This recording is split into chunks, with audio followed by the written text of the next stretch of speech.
Welcome to On the Firing Line on the information station, AM 1440 KUHL. Information, education, news, and politics of firearms and ammunition is found here. If you have any questions, call us at 1-888-625-1440. That's 1-888-625-1440. Police armed with assault rifles descended on a Maine man's home after members of a tree removal crew he'd told to clear off his property reported that he had a gun. Turns out the gun the tree crew had seen on Michael Smith of Norridge Walk was just a life-size tattoo of a handgun on his stomach. Oh, my. Smith, who works nights, was asleep when the tree crew contracted by a utility to trim branches near power lines, woke him up around 10 a.m. Tuesday. He went outside shirtless and yelled at the workers to leave. When he's not wearing a t-shirt, the tattoo looks like a gun tucked into his waistband. Smith tells the Morning Sentinel that tattoo has never been a problem before, and police did not charge him. You are on the firing line with Matt and Joe. Be a part of today's show by calling us at 1-888-625-1440, or if you're in the Santa Maria area, call us at 928-1440. Wow, so he's brandishing his tattoo, huh? Yeah. Dude, I saw the picture, and it looks like he's got a gun tucked down his pants. I've seen these tattoos. It's a tattoo, yeah. Yeah, I've seen them. I mean, how, I don't know, to think that was real and call the police. What has today's society gone to? When as a kid, you get arrested for having a spork in school, and as a man, you get arrested for having a tattoo of a gun. It makes no sense. I mean, that should be on a Geico commercial. Yeah, that's crazy. I mean, that is. It's just Yeah, I mean, we couldn't make that up if we tried. Wow, unbelievable! You hear about the guy who almost got arrested for a tattoo. And, I mean, that's it right there. That is, Second Amendment. That's guns. People going, oh my God, he's got a gun. Yeah, he's got a gun.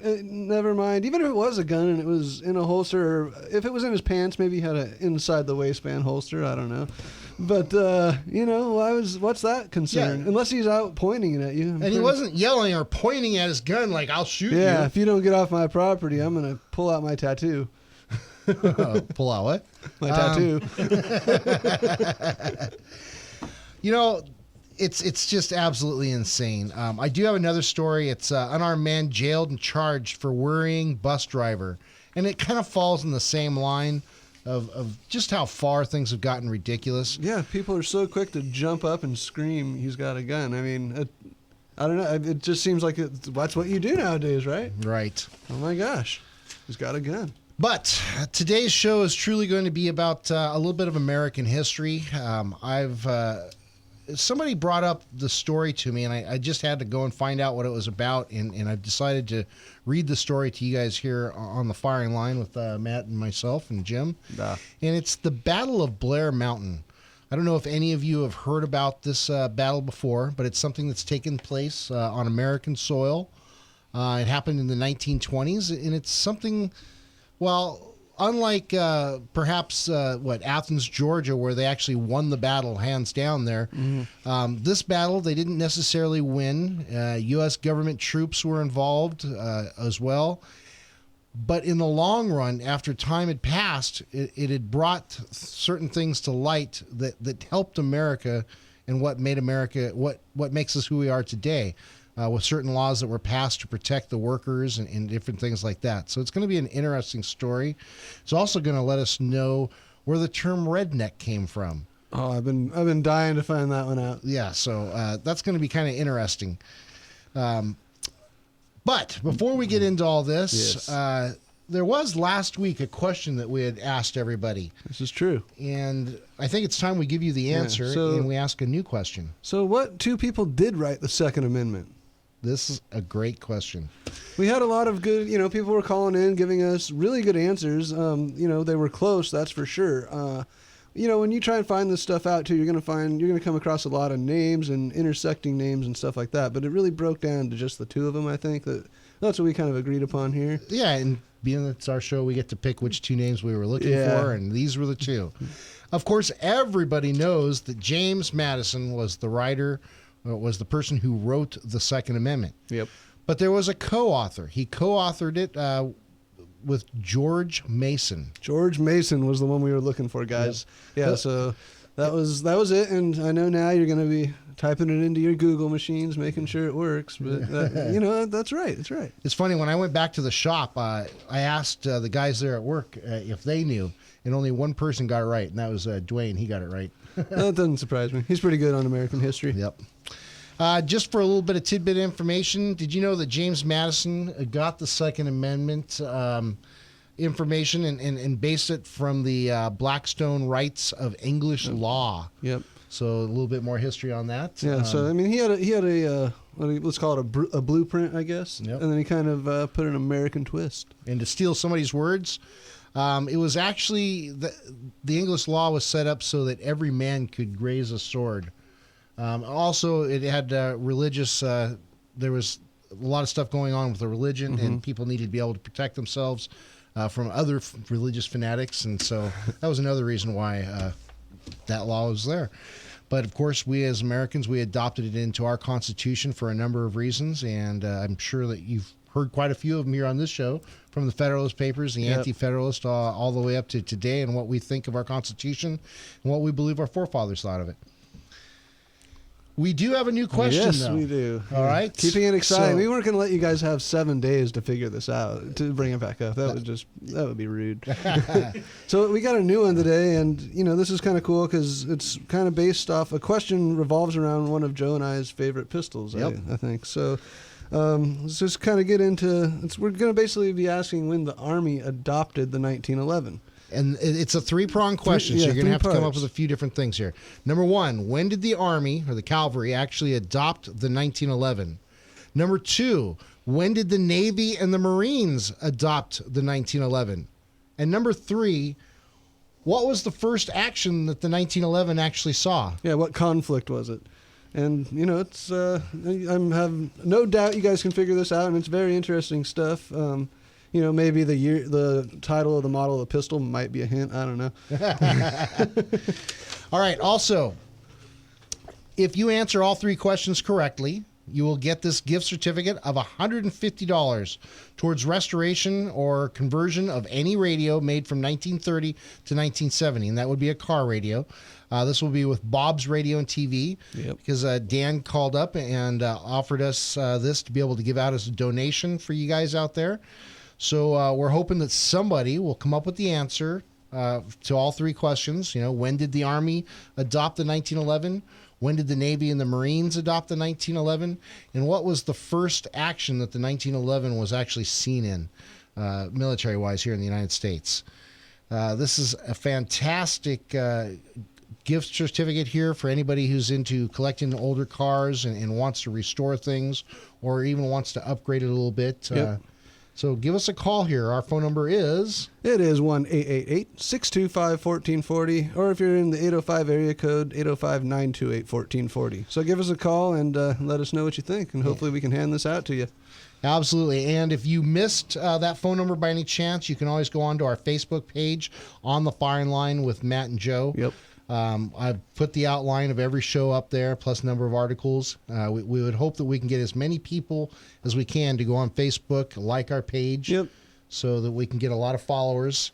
Also, keep in mind, you don't have to have Facebook or be a part of Facebook to go on there and look at it. Right, it's an open page. So yeah, just check it out. Even if it's not your thing to go on Facebook, it's still an informative website, or, web address, we'll call it, that has Second Amendment information. Yep. So if you're liking the show, you probably like the Facebook page. So Google us, all right? Yeah. On the Firing Line with Matt and Joe. Yeah. Let's go ahead and read this second article before we cut to a break. And when we come back from that break, we're going to be talking about that little piece of history, the Battle of Blair Mountain. Cool. But this first article that I wanted to read kind of goes along with our Second Amendment encounter. It kind of shows some of the ridiculousness that's out there, and just how far propaganda has turned and swayed people's opinions. No kidding. How they react to firearms, and just really shows how idiotic it is. Idiotic. I mean, it really is idiotic. It's try to find a better word for it, but there's really not a whole lot of good words for things that are this stupid. Yep. All right. This was from Mikhail Thalen, March 5th, 2014, Infowars.com. All right. An Oregon man riding a public bus was arrested and booked into the Multnomah County Jail, Multnomah, Tuesday for allegedly mentioning firearms during a conversation. According to reports, a TriMet bus driver claims to have overheard comments made by 41-year-old Patrick O'Brien Nolan, who is accused of telling another passenger that he was carrying a firearm. TriMet police were immediately called to the scene and began approaching the bus at the intersection of Northwest 82nd Avenue and Sandy Boulevard. Preparing to board, officers suddenly received new reports claiming that Nolan was not only armed, but had his firearm cocked and loaded. Police carefully made their way onto the bus before finally confronting Nolan, who it turned out had no firearm or weapon whatsoever. Oh, man. Despite breaking no law, police decided to arrest Nolan anyway, charging him with interfering with public transportation, a Class A misdemeanor. Nolan was released on his own recognizance several hours later.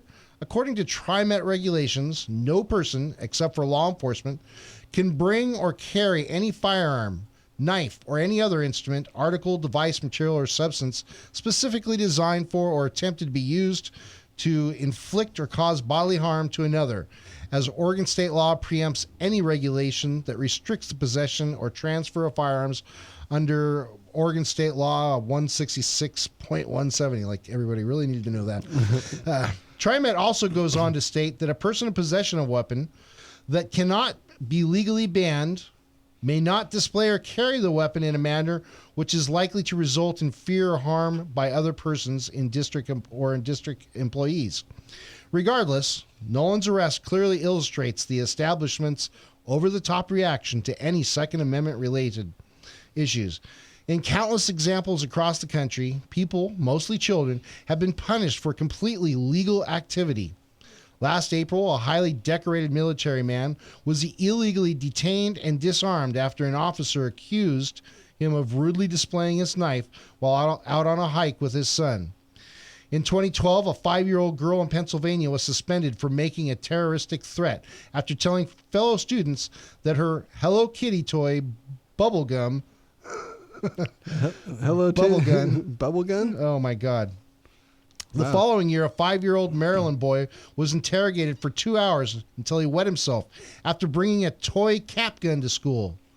Last September, a 9-year-old boy in Detroit was suspended indefinitely after a teacher accused him of pointing his spinning top machine like a gun. Wow. I mean, that's so ridiculous. Just like you said at the beginning. First of all, so they thought that this guy had a firearm. So they call the police. This guy's got a gun. He's on the public transportation, yada, yada. They get there. The guy does not have a weapon at all. He has nothing. He's just whatever. No firearm, no guns, nothing. But they arrest him because he's not allowed to have a gun. How does that make any sense? It doesn't. Now, granted, you have to pay for what you say, I guess, or not. No, you don't. Yeah, this is freedom of speech. Well, wait a minute. Was the bus driver drunk or something? Exactly. What's the proof? The bus driver could have said that about anybody on the bus. Yeah, it's a claim. I don't know. It seems so weird that they would come, not find what they came to look for, and still arrest him for having it anyway. I'd sue the bus line. Well, I would. Yeah, you'd have to. Number one, they're stopping my flow of They're stopping the process of the bus for something that was felonious in the first place. Yeah, they're the ones interfering with public transportation. Exactly. Yeah, not the guy that didn't have a gun. Yeah. I mean, I don't know. This is sad. It's a bummer to have people this getting... This is the stuff that goes on. Yeah, totally. I just don't get it. Instead of... I don't know. It's like the propaganda is winning in a lot of cases. Totally winning. You're right. And we've got to get sensible here. Use some common sense and break away from this before it brings the whole house down on us. This is at least we're seeing some wins in different areas. Right. But this kind of ridiculous crap is still going on in the heads of, this is what people think right off the bat. Exactly. This isn't their third or fourth thought. This is their first thought. He's got a gun. You better call the police. He doesn't actually have a gun. And this is how demented California is. We have customers that come into the store and say, well, I was in Arizona and oh my God, I saw people wearing guns on their hip. Yeah, some of them even, it was kind of scary. Yeah. Or we have police officers that come in that are California police officers that are like, well, how do I know what he's going to do with that gun? Da-da-da-da. But yet there's all these other states, the police have to work with people with firearms all the time without there being shootouts in the streets, you know, any more than there would be here. People don't get in shootouts. Even less. People aren't getting in shootouts because of parking spots the way they want to make it sound. Yeah, you know? yeah, we heard that. Yeah, they'll shoot one another over a parking space. And that's what's going to happen if everybody has a gun. I mean, no more. I know that even if it happens just once, that'll be that's it. Everybody's doing everybody it. May as it's well a do fad now. Yeah. Oh God. And then all the stuff that we've read about in the past year of kids getting suspended and expelled and taken to the police station when they're 8, 9, 10 years old. Well, this little girl had a toy a Hello Kitty bubble gun. She's just talking So about they need the company that makes that need to rephrase it so it's just like a bubble machine blower. I don't know. Blower, there you go. I have a bullet blower. It's not shaped like a drill. Yeah. There you go. Exactly. Don't bring your drill to school. It might be misconstrued as a firearm. Don't bring your tattoos to school either. Yeah. Oh, God, yeah. Yeah, imagine that guy at the beach. Oh, my God, he's every surfing. 10 minutes they get a phone call. Yeah, there's a guy here with a guy down here with a gun, man. What's he doing? Oh, he's enjoying himself. Wow. Hope he doesn't burn that gun. Right. So, I mean, that just gives you guys a pretty good idea of, I'm sure you all have dealt with something ridiculous. It kind of goes around now. If I was on a bus and somebody told me they have a pistol, well, cool, what kind you got? As long as you don't get crazy, I'm not worried. Don't point it at me or I'll have to point mine back. Yeah, don't point it at me. Other than that, cool, what kind you keeping? Wow. So just, it is, it's propaganda at its worst, folks. Yeah. So anyway, we're going to talk about the Battle of Blair Mountain when we get back. But we're going to hop into a quick commercial break, so stay tuned. We'll be back to more of On the Firing Line with Joe and Jim after this. This is On the Firing Line with Matt, Jim, and Joe. We will be right back with you on the firing line. If you have any questions, give us a call at 888-625-1440 or in the Santa Maria area, 928-1440. Don't forget, you can always listen in on am1440.com. Tactical Guns and Gear is the Central Coast leader in tactical rifles, pistols, shotguns, and accessories. Building an AR-15, they have lower receivers, parts kits, trigger groups, and a ton of other AR parts from the most popular companies and stuff. They are also the home of the Women's 101 Firearms and Women's Advanced Pistol classes and have trained thousands of local ladies. The store is located off the 101 freeway in Santa Maria near the North Broadway exit. Look for the big rifle sign on the freeway as well as the giant 5-ton Tactical military truck, and they're now open on Mondays. America! On the Firing Line is happy to have Law Offices of Christopher Coleman as a sponsor. The Law Offices of Christopher Coleman is located in Santa Barbara on 2019B State Street, specializing in personal injury and, more importantly, the Second Amendment and On the Firing Line with Matt and Joe. Give them a call at 805-682-3352, serving the Santa Barbara, Santa Maria, and San Luis Obispo areas for over 25 years. Now a great word from Santa Maria Motorcycles, formerly Santa Maria Harley-Davidson, located at 2022 Prester Lane. They are dealers for Honda, Kawasaki, and Harley-Davidson. Grab your family and go see the museum, filled with exciting older bikes that you won't see anywhere else on the Central Coast. As well, they are the #1 motorcycle dealer on the Central Coast with the largest inventory around. Go in and see Martin Buchanan, or you can give him a call at 805-928-3668. You can also go visit them every first Thursday of the month for Bike Night. Starts at 6 p.m. Have a great time with your family at Santa Maria Motorcycles. We're happy to have a special guest here today at the Plumbing Talk Studios, Jeremy Griffin, owner of Griffin Plumbing in Orcutt. Welcome, Jeremy. Hi, thanks for having me. So, Jeremy, the reason your plumbing company is called Griffin Plumbing is that your last name is, in fact, Griffin. Yeah, that's right. Unbelievable. Griffin, just like the legendary creature with the body of a lion and the wings of an eagle. Yeah. What a brilliant move, Jeremy. I'm a genius. To name your plumbing company after this majestic creature. A creature known not only to have divine power, but also to be a protector from all things evil. Well, it is my last name. Audience, listen carefully. If your plumbing devices are threatened in any way, I implore you to seek the power and protection of the Griffin. We're always here to help. Just give us a call. Call the Griffin. Find us at callgriffinplumbing.com or call 934-1949. You are on the firing line with Matt, Jim, and Joe today. Be a part of today's show by calling in at 1-888-625-1440. Or if you're in the Santa Maria area, give us a call at 928-1440. And of course, don't forget to check us out on Facebook on the firing line with Matt and Joe. That's right. We're back on the firing line, and we have Dan on the line. How you doing, Dan? Dan, you still with us?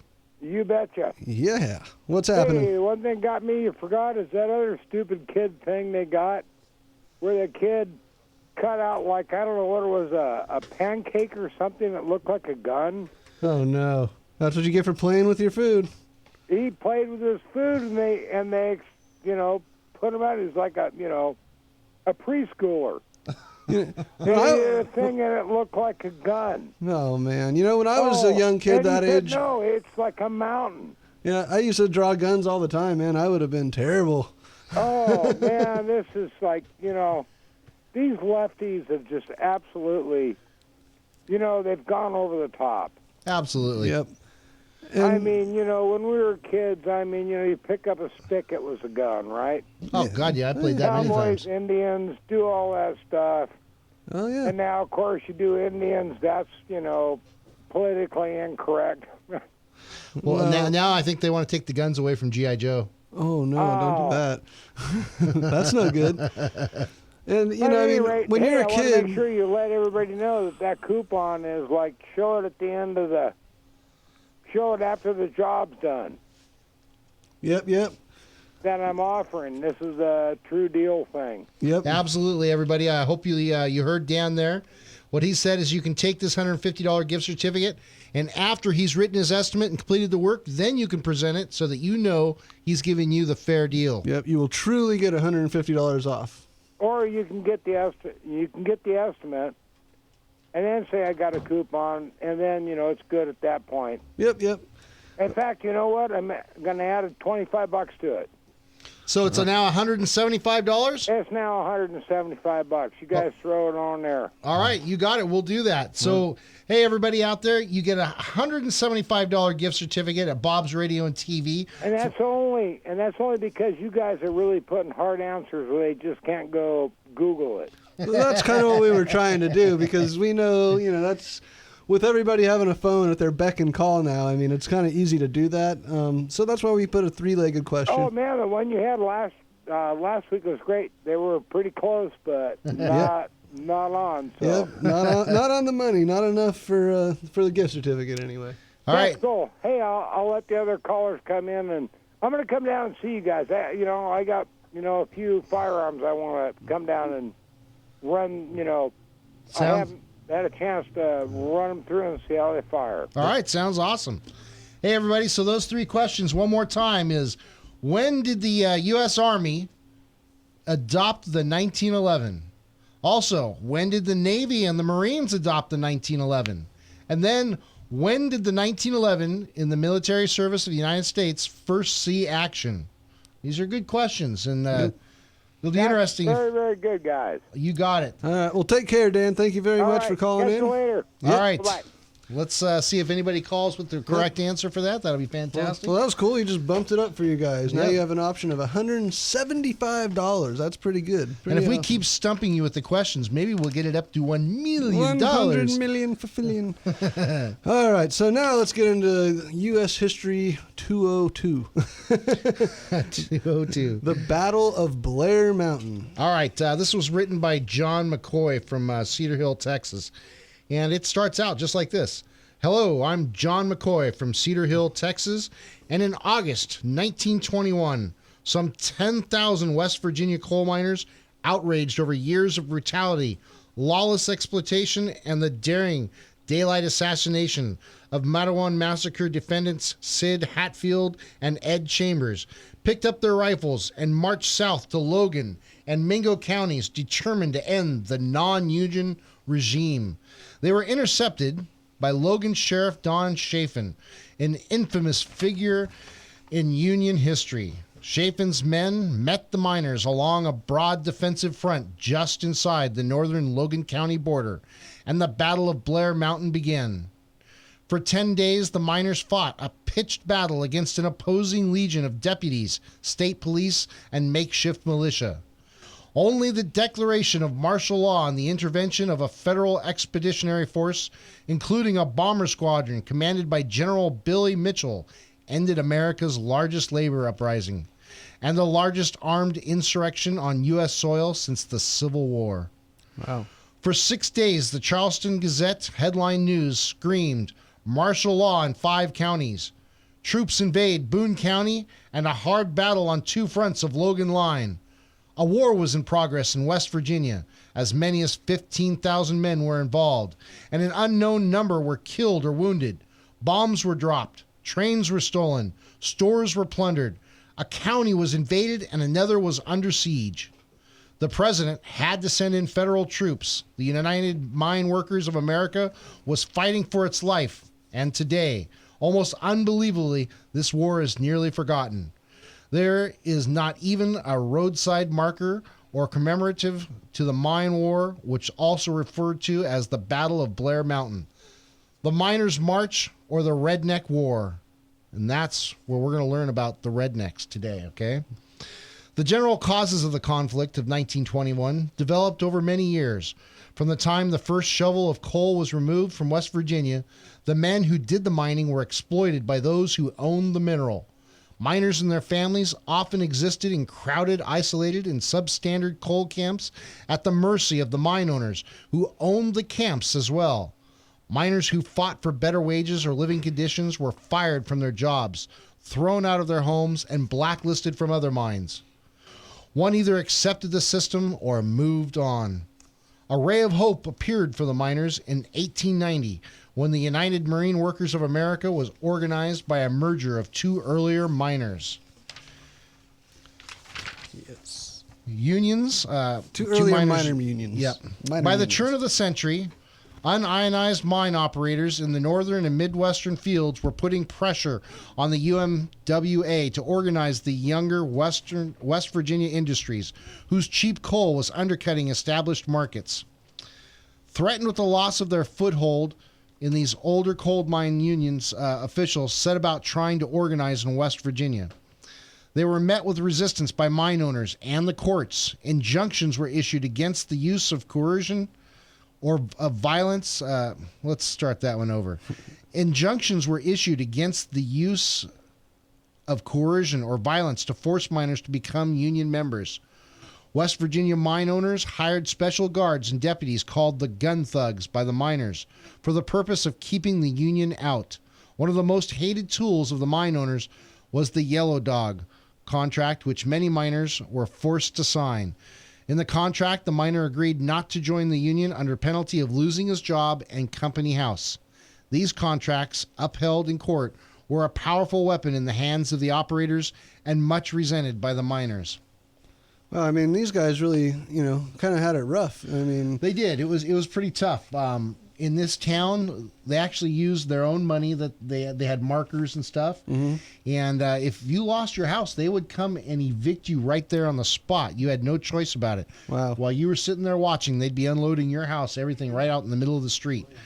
Another thing too we found out was that let's say if you were a female and you were married to somebody who was a miner, and you had one of these houses, your husband died in a mine shaft or something like that, and you owed money, you couldn't pay it back, they would forcibly put you into the sex slave kind prostitution of thing. Yeah, into prostitution. Yeah, I mean, and just making them sign contracts that they wouldn't join a union, and that's outright terrible. Yeah, working conditions were bad. Exactly. Slavery. I mean, it's at the very best indentured servant. Yes. That would be the very best. You're right. Yeah.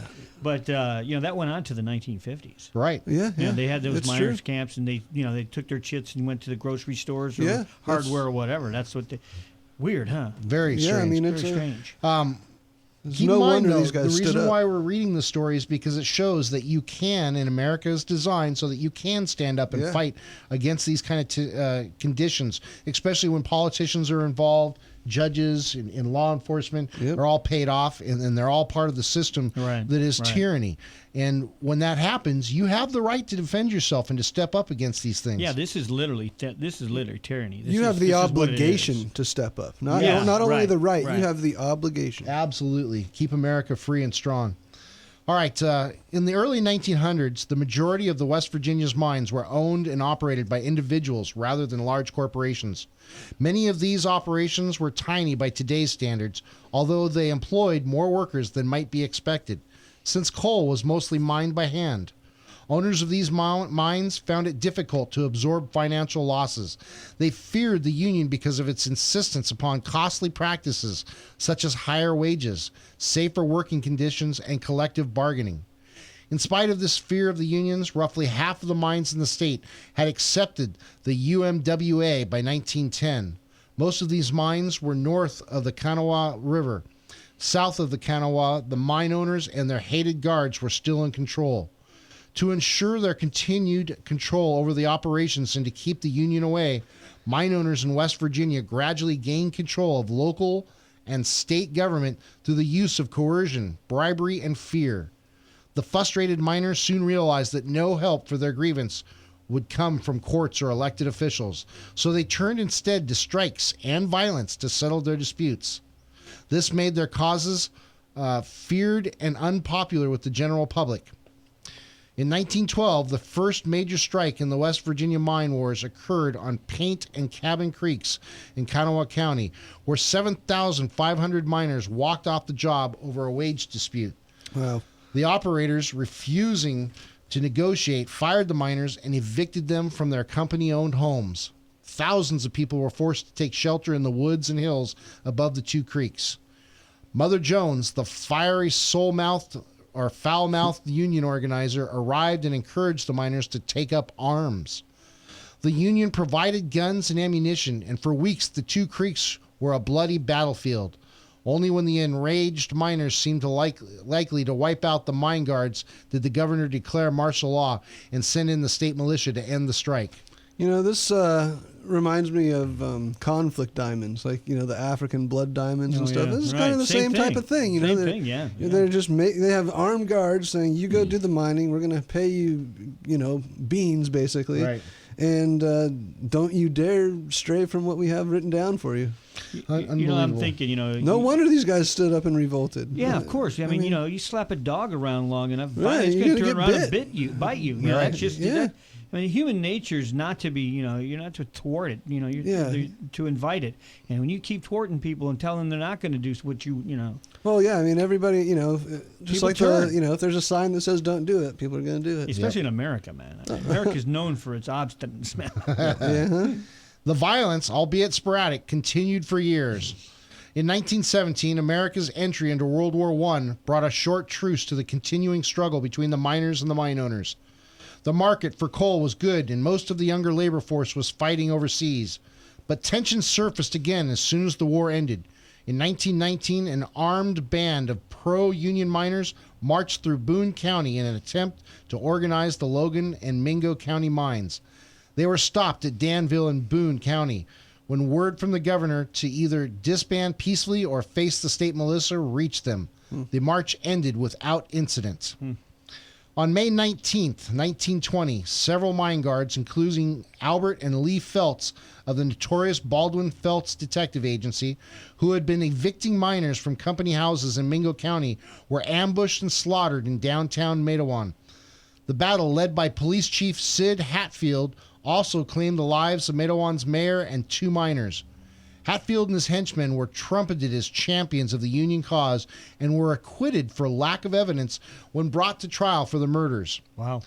The mine guards sought revenge, however, and Hatfield and associates Ed Chambers were gunned down in broad daylight on the steps of the McDowell County Courthouse the next summer. This is like it's, you know, this is make it for a pretty good story. It's making a good one. It's pretty interesting. Yeah.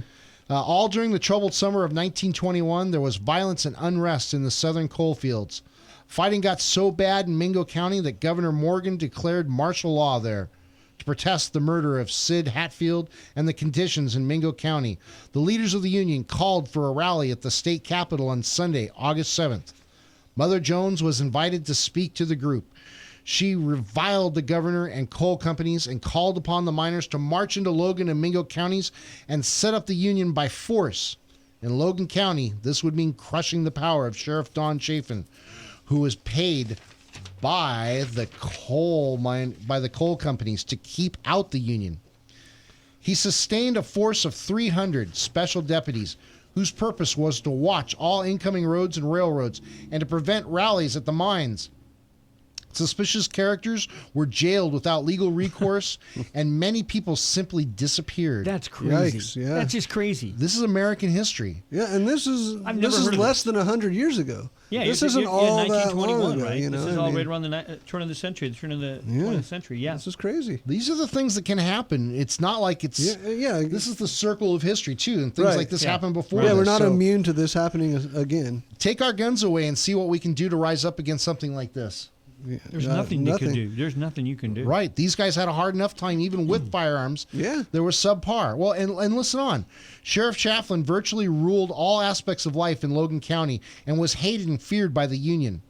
At the Capitol rally on the 7th, Mother Jones called for the miners to lynch Chafin and to establish the Union at all costs. Mother Jones is vicious. She was tough, yeah. She probably carried around an axe, you know what I'm saying? Borden. Yeah. Frank Keeney, the UMW District 17 president, urged the miners to return to their homes, arm themselves, and wait for a call to action.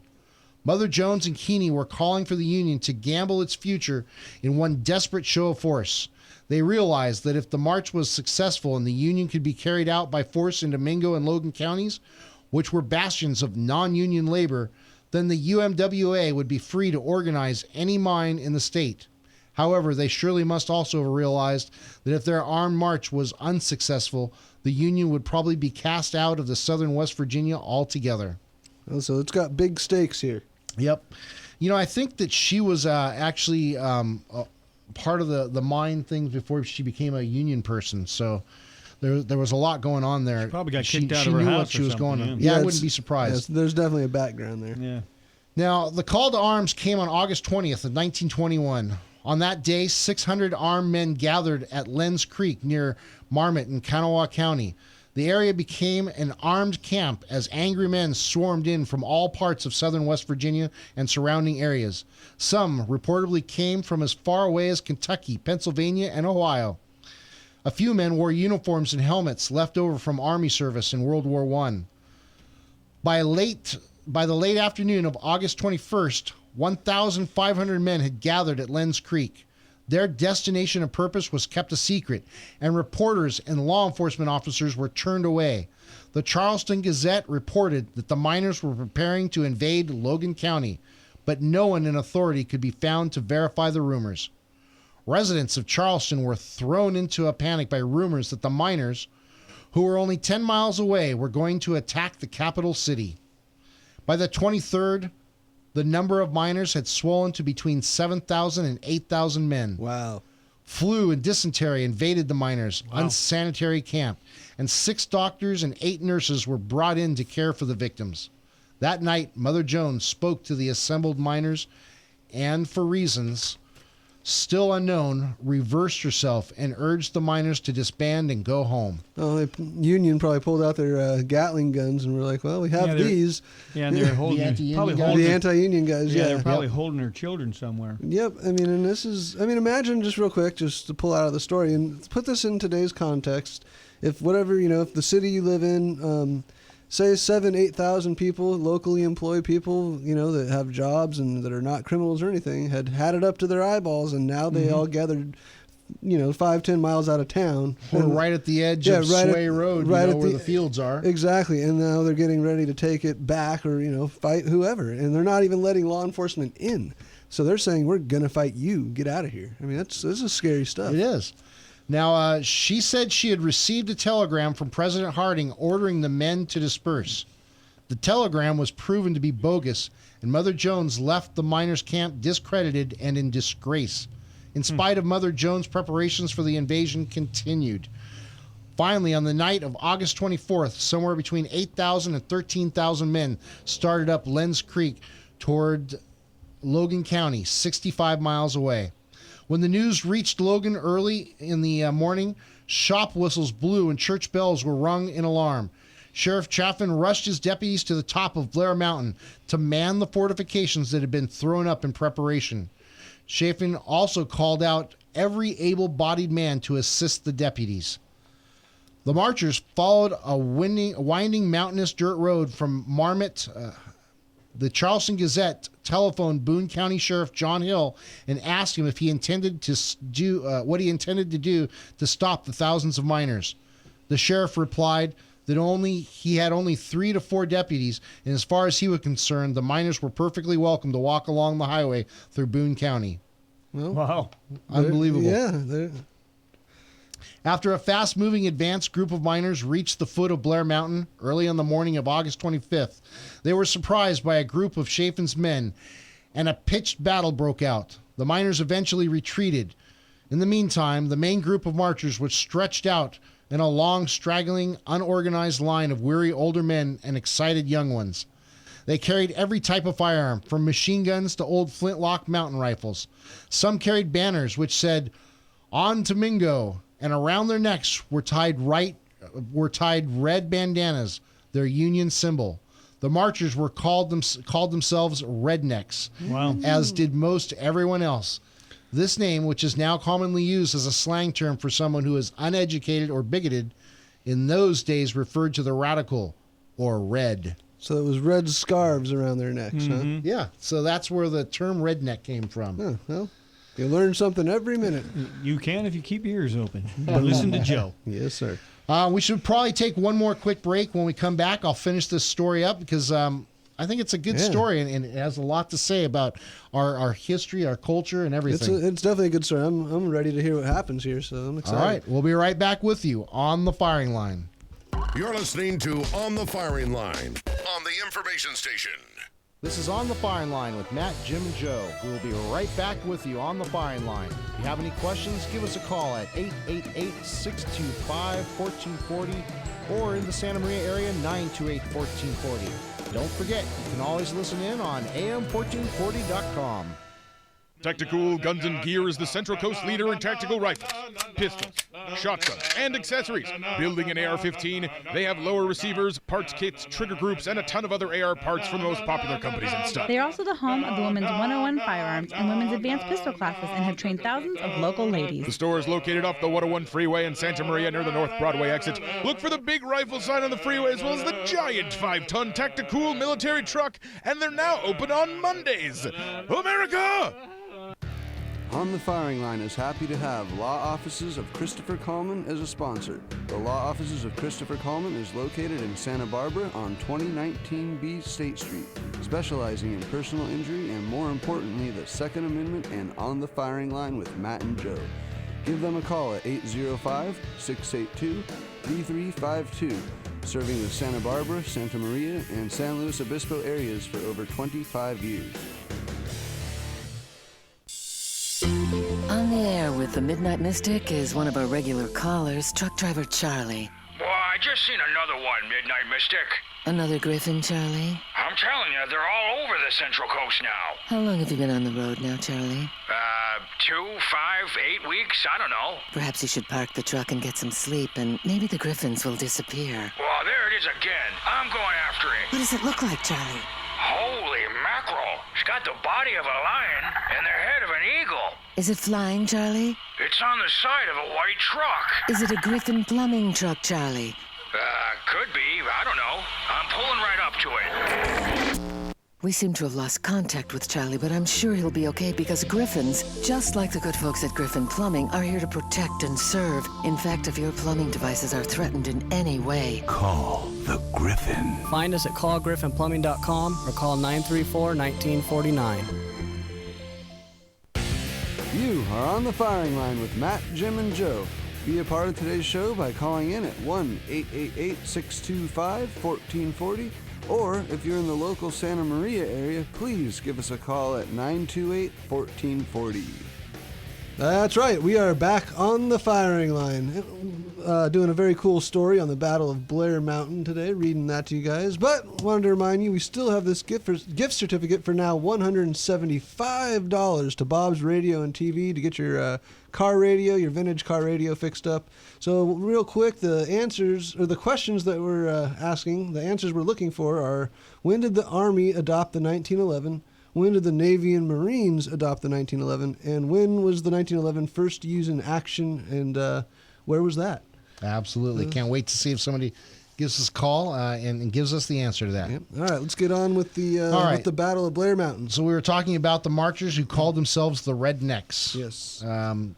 Unbelievable. Because of their red scarves around their necks. Yep. All right. By the afternoon of the 25th, between 7,000 and 9,000 tired marchers overran the twin towns of Madison and Danville in Boone County. The miners cut telephone lines and emptied the stores of food, shoes, and ammunition as they awaited trains to take them to Blair Mountain. By the early morning hours of Friday, August 26, another group of miners, 1,200 strong, had managed to reach Blair Mountain. There, they stole a train which was backed 15 miles up the line to Madison, where the main body of marchers waited for the transportation. As soon as the march had begun, panic broke out in Logan and Charleston. Governor Morgan wired President Harding for federal troops to end the disturbance. Harding responded by sending a military advisor, General H.H. Bandholtz, to assess the situation and end the conflict if possible. As soon as Bandholtz arrived in Charleston, he met with the governor and was briefed on the situation. He then ordered Union leaders Keeney and Mooney to meet with him. The pair was ordered to end the march and disperse all the participants to their homes at once. Failure to do so would force Harding to send in troops and declare martial law. Oh, no good. Keeney and Mooney arrived in Madison on the afternoon of the 26th, about the same time as the hijacked train. There they found thousands of men lying under trees and propped against buildings, waiting for something to happen. The two leaders herded 600 men into the ball field in West Madison and read the president's order. The miners argued and grumbled, but in the end agreed they couldn't fight the entire United States Army and voted to disband. From the Martin Hotel in Madison, Keeney and Mooney issued the following order to all miners. This is to certify that the men voted today at 2:30 p.m. in the ballpark to return home. Hey, it looks like we have a caller on the line. Brian, how you doing? I'm doing good, guys. How are you? We're good. Excellent, thank you. Great show as usual.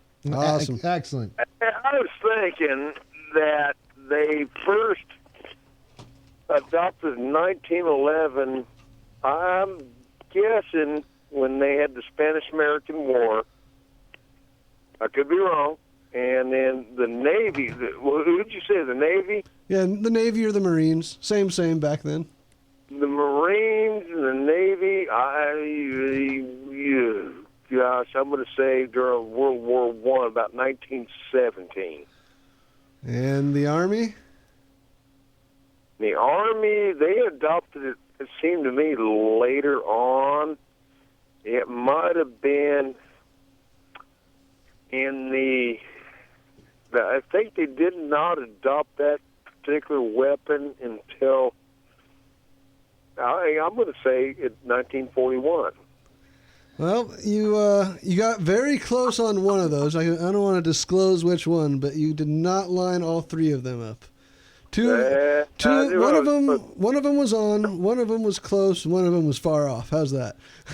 Yeah, it worked for me. But I'll tell you one thing. I know I'm a redneck. I've been called a redneck, and I'm proud of it. You got your red scarf on, huh? You rebel, you. Yeah, you know me. All right, awesome. Well, all right, guys. Yep. Now, I at least give it a shot. You got there it. You go. Thanks and for we'll giving us give a the call. answers next week if nobody gets it this week. And we're going to go ahead and continue reading the story. Thank you very much for giving us a call today.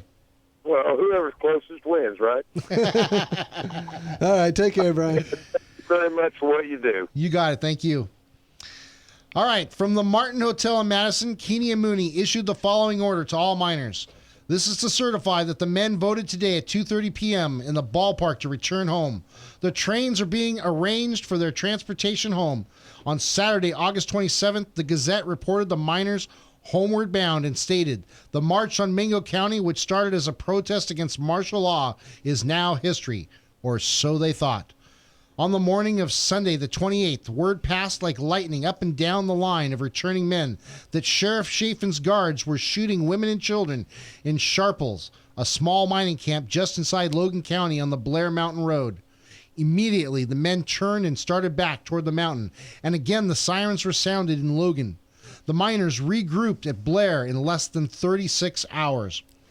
What had actually occurred was that Chafin and Captain Brokus, head of the Logan State Police Detachment, decided to cross Blair Mountain with 200 men and make some ill-timed arrests at the town of Mifflin near Sharples. As the men came down Beach Creek in the darkness, they were surprised at Monclo by a group of Union men who were still in the area. A battle broke out, which lasted for some hours, ending with 2 miners killed and 1 wounded. A Logan Justice of the Peace, Fulton Mitchell, his brother Lucian, and 2 other deputies were captured by the miners. Miss Maggie Holt, 93, of Sharples, described in her interview how she and her children lay on the floor of their house in Monaco as bullets ripped through the walls and windows. Wow, so they're taking prisoners. It went on. They're going full bore. By the next day, Blair Mountain was a raging battle line. With the fight on and thousands of angry miners attempting to cross Blair Mountain, Sheriff Chafin sent out an appeal for help to neighboring counties. Men soon began arriving from the non-union areas of Mercer, McDowell, Cabell, Wyoming, and Mingo counties. The state police also sent in men. The defenders on Blair Mountain wore white scarves to distinguish themselves from the redneck miners. Logan was transformed into a military camp, and women began cooking in churches and schools to feed hungry men. Sheriff Chafin even resorted to offering prisoners in his ever-crowded jail freedom if they would go to help the defenders on top of the ridge. One prisoner, a bricklayer, was ordered to take a rifle. He refused, and according to another prisoner, was shot and killed. The Logan Banner reported that he was shot while trying to escape. Unbelievable how crooked things are. Yeah, in quotes, while trying to escape, yeah. By Tuesday, August 30th, the situation was completely out of hand. President Harding issued a proclamation commanding all insurgents to disperse and retire peacefully to their respective homes by 12 o'clock noon on the first day of September 21st, and hereafter abandon said combinations and submit themselves to the laws and constituted authorities. Unless they disbanded, he would send in federal troops. The marchers refused to lay down their arms, fearing they would be slaughtered by Chafin's men if they did so. Also, they had amassed their strength at the Craddock Fort of Hewitt Creek near Lake, and thought they were about to break over the mountain onto Crooked Creek, which leads into the town of Logan. They knew that if they could break through, the defenders would have a difficult time stopping them. Sheriff Chafin, in desperation, hired private airplane pilots at $100 a day to fly over the miners and drop homemade bombs on them. The bombs were made out of 4 to 6 inch oil well castings, and most of the bombs were dropped over Hewitt Creek and failed to explode. One, which did go off, was aimed at one of the schools there, where the miners were keeping injured people there. On Braddock Fort, near the town of Lake, the bomb missed the school by about 100 yards and exploded harmlessly in a field.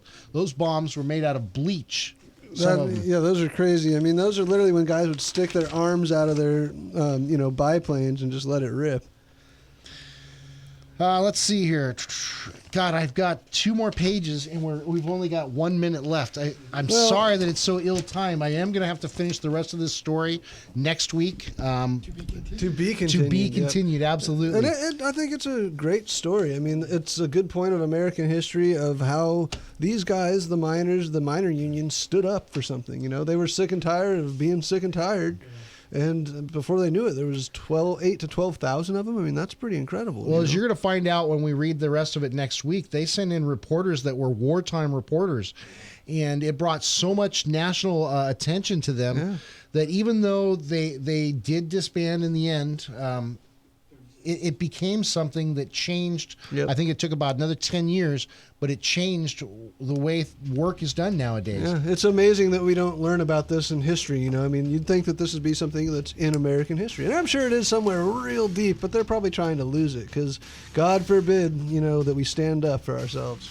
Amen. So anyway, guys, thank you very much for tuning in today. We'll be back next week with more stories and more questions and gift certificates for you. So stay tuned, and we'll see you next week. Absolutely. Have a great week.